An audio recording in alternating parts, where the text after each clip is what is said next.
For sanding bowl exteriors, I like a 5-inch disc, and the brand is Indasa. I will start at the highest grit that I think I can get away with, but the 100 is as low as I go. I stop at 320, then I get the piece damp, and then I will hand sand in forward and reverse with 320, and all of this is Indasa brand.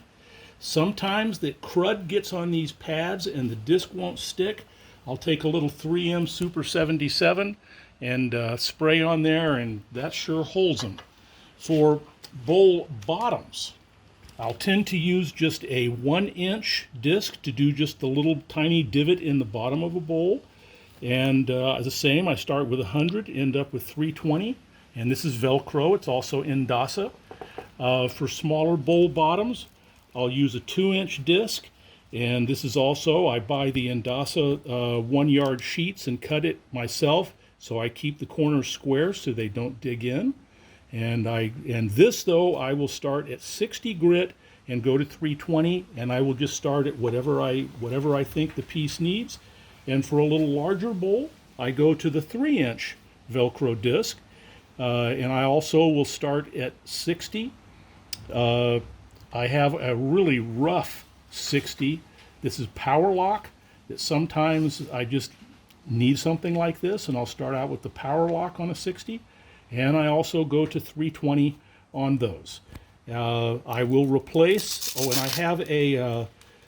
I have little pads on most of these so that the Velcro stays good on the main disc a lot longer.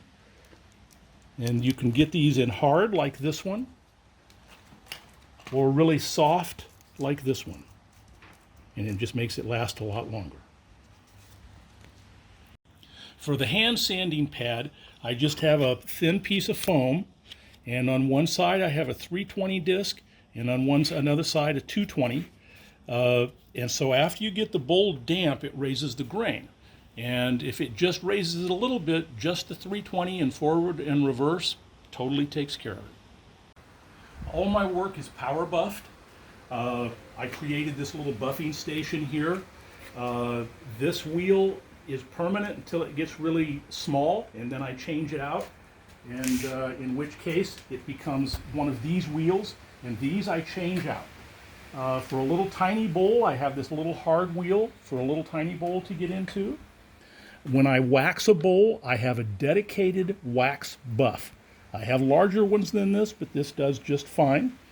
And then I'm using Brown Tripoli buffing compound.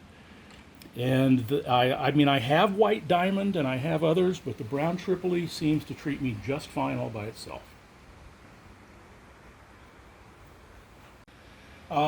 This is an old refrigerator that's been converted into a wood drying kiln. It has a few 1/2-inch holes drilled in the top and the bottom, and a light bulb for the heat source. And I keep it at about 100 degrees in there, so I have a dimmer switch and then a temperature gauge. And I use this because it's so wet here that the bowls would not dry. It's just too wet. And so, but overnight, the bowls are dry. And also, the ambient moisture is so high here that I put the bowls in here that have already been roughed out and kiln dry to drop the moisture content down. So everything in here is now of about 6%. So bowls in the finish process, they will get put down low, and then the heat is not quite as high the higher you go. And I just happen to not have it full at the bottom right now. But sometimes this is absolutely jam-packed full of bowls in all kinds of stages.